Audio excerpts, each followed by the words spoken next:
Cake వాళ్ళతో పోయిద్దాం, cake అన్నీ వాళ్ళకి ఇచ్చేద్దాం.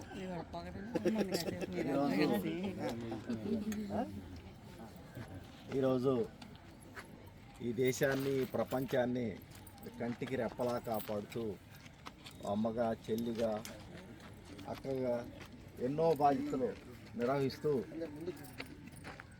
అలాంటి శ్రీమూర్తికి అంతర్జాతీయంగా జరుగుతున్న ఈ పండుగ సందర్భంగా అందరికీ శుభాకాంక్షలు తెలియజేస్తూ మన వాళ్ళందరికీ కూడా మా తరపు నుంచి మా గురువు గారి తరపు నుంచి కూడా శుభాకాంక్షలు తెలియజేస్తాం.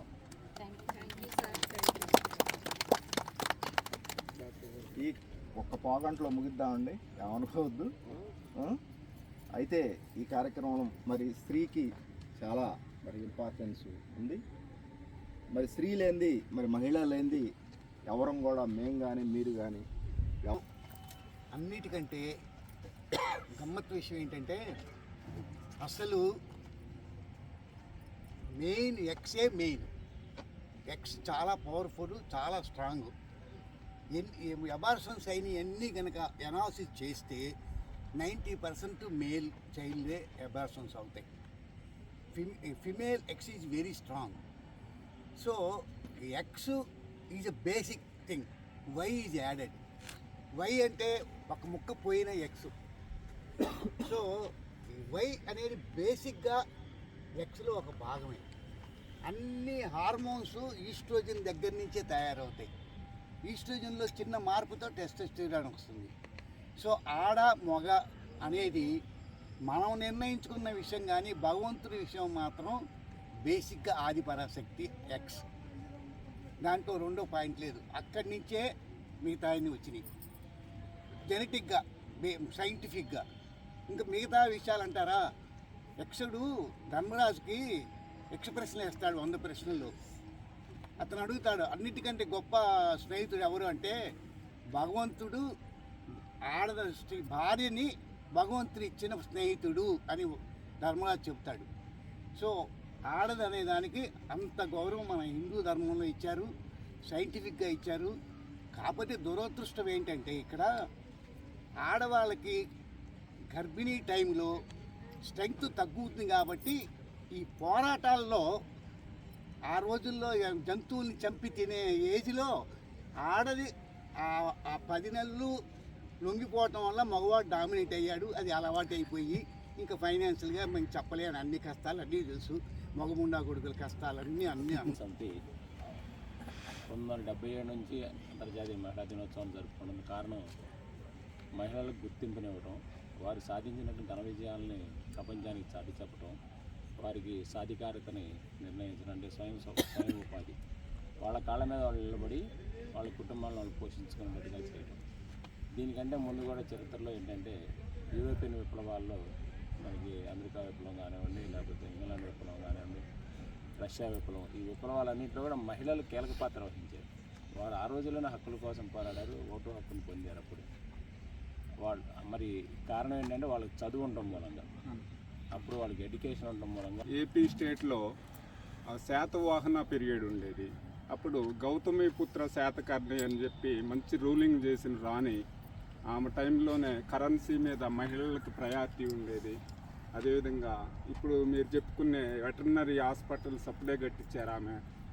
మంచి మహిళల్లో ఆత్మస్థైర్యం నింపడానికి అనేక కార్యక్రమాలు తన రూలింగ్లో చేసి సక్సెస్ఫుల్ ఇండియన్ రాణిగా సక్సెస్ అయిన మేడం. సివిల్స్లో కూడా ఆమె గురించి అడుగుతారు. మొన్న గ్రూప్ 2లో కూడా అడిగారు. ఇప్పుడు కాదు, పురాతన కాలం నుంచి ఉమెన్స్, జెంట్స్ వెనక ఉమెన్స్ ఉంటేనే వాళ్ళు సక్సెస్ అవుతారంట, లేకపోతే ఫెయిల్యూర్ అవుతారంట. అదేవిధంగా ప్రతి 4 ఇయర్స్ నుంచి 5 ఇయర్స్ నుంచి మేము వచ్చిన కాడ నుంచి ఉమెన్స్ డే చేయాలి అని చెప్పి ప్రతి ఇయర్ గుర్తు చేసుకుంటూ ఎవరెవరిలో ఈరోజు మర్చిపోయిన మొన్న లాస్ట్లో గుర్తు చేసి సారు ఎమ్మటే ప్రోత్సహించి ఇట్లా ఉమెన్స్ డే కార్యక్రమాన్ని మీ అందరిని గ్యాదర్ చేసి చేసుకునేందుకు అందరికీ మరొకసారి హ్యాపీ ఉమెన్స్ డే అందరికీ. మరీ మీరందరూ నాలెడ్జ్ ఎప్పుడైతే మనం సంపాదించలేకపోతాం, నేర్చుకోలేకపోతాం, అప్పుడు వెనకపడిపోతాం, ఆ కుటుంబాలు వెనకపడిపోతాం. అందుకని పదే నేను ప్రతి విషయంలో చెప్పేది చదువుకున్న కుటుంబాలు, చదువుకున్న స్త్రీలు, వాళ్ళ నాలెడ్జే వేరు, వాళ్ళు ఇంకెక్కువ కష్టపడతారు. ఇప్పుడు మాస్టర్ గారు చెప్పారు, గ్రూప్స్ సివిల్స్లో కూడా ఉమెన్స్ మంచి మంచి ర్యాంకులు వస్తున్నాయి, డాక్టర్లు అవుతున్నారు, ఆఫీసర్లు అవుతున్నారు. వాళ్ళ రూలింగ్ కూడా, వాళ్ళు ఉండే కాడ అవినీతి కూడా తక్కువగా ఉంటుంది, చాలా తక్కువగా ఉంటుంది, మంచిగా పరిపాలిస్తారనే ఒక నమ్మకం. అదేవిధంగా మళ్ళా మీరు ఇంకా మీ పిల్లల్ని అట్లా ఇంకా మంచిగా ప్రోత్సహించి మంచి అభ్యసించాలని, నాలెడ్జ్ నేర్చుకోవాలని కోరుకుంటూ నాకు ఈ అవకాశం ఇచ్చిన మాస్టర్ గారికి కృతజ్ఞతలు తెలుపుకుంటూ సెలవు తీసుకున్నాను. Good morning. Good morning sir.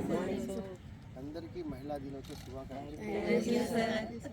ఇప్పుడు డాక్టర్ గారు, హెడ్ మాస్టర్ శ్రీనివాస్ గారు, రంగా గారు, శేఖర్ మాస్టర్ వీళ్ళు చాలా మంచిగా స్పీచ్ చెప్పారు. దీంట్లో మెడికల్గా చెప్పింది మన డాక్టర్ గారు ఎక్స్కి పేషెన్సీ ఉండాలి, వైకి ఎలాగో ఉండదు. అది ఎందుకంటే వైలో 3 కోణాలే ఉంటాయి, 3 మూలాలే ఉంటాయి. ఎక్స్కి 4 కోణాలు ఉంటాయి, 4 మూలాలు ఉంటాయి. ఒకటే జంక్షన్, హెడ్ ఎక్స్ మధ్యలో ఒకటే జంక్షన్ ఉంటుంది. ఏమా అంత పేషెన్సీగా ఉండబట్టే ఈరోజు మహిళ భూమి మీద అలా ఉంది. మహిళా పర్సంటేజే ఎక్కువైంది. మహిళలే ఏ పనైనా చక్కగా చేయగలుగుతున్నారు, కానీ ఒక పని చేయట్లా. ఎక్సర్సైజ్కి ఎవరు